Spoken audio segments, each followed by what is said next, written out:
నమస్కారం.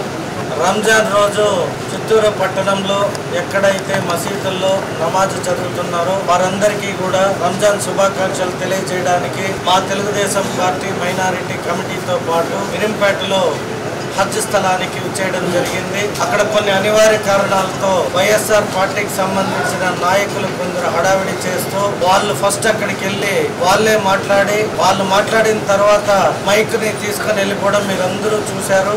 ఆ రోజు అదే సమయానికి అక్కడ నేను ఉండి నా ఒక ప్రార్థన సమయంలో ఎటువంటి ఆటంకం కలగకూడదు కాబట్టి అక్కడ ఉన్న మైనారిటీ సహోదరులకు అందరికీ రంజాన్ శుభాకాంక్షలు తెలియజేసినాక మేము వచ్చేయడం జరిగింది. ఎందుకో నాకు అక్కడ బాధాకరం అనిపించింది. ఒక ప్రార్థన మందిరంలో రాజకీయ పరమైన స్పీచ్లు కావచ్చు లేదా రౌడిజం కావచ్చు, అంటే ఒక మత ప్రార్థన సమయంలోనే స్వేచ్ఛాభావం లేని నియోజకవర్గంలో మరీ ముఖ్యంగా మేము పోయిన ప్రార్థన సమయంలో అక్కడ ఈదిగాకి ఇస్తా ఉన్న స్థలం సరిపోవడం లేదు. చాలా మంది రోడ్లపైనే చాపలు వేసుకొని ప్రార్థన చేయడం చూశారు. సో దాన్ని ఎక్కడైతే అవమానం చేశారో ఈ వైఎస్ఆర్ ప్రభుత్వానికి సంబంధించిన నాయకులు వారందరికీ చెప్తున్నా, నేను నా మైనారిటీ సహోదరుల కోసం చిత్తూరు పట్టణంలో 5 ఎకరాలు రానున్న రోజుల్లో ఈ చిత్తూరు ఎమ్మెల్యే వారికి అన్ని సౌకర్యాలకు నీటి సౌకర్యం కానీ, అక్కడ ప్రార్థనా మందిరం చేసుకోవడానికి కావాల్సిన మైక్ ఫెసిలిటీస్ కానీ, అక్కడ ప్రార్థన చేసుకోవడానికి కావాల్సిన షెడ్ కానీ అవన్నీ కూడా నిర్మించి నా ట్రస్ట్ ద్వారా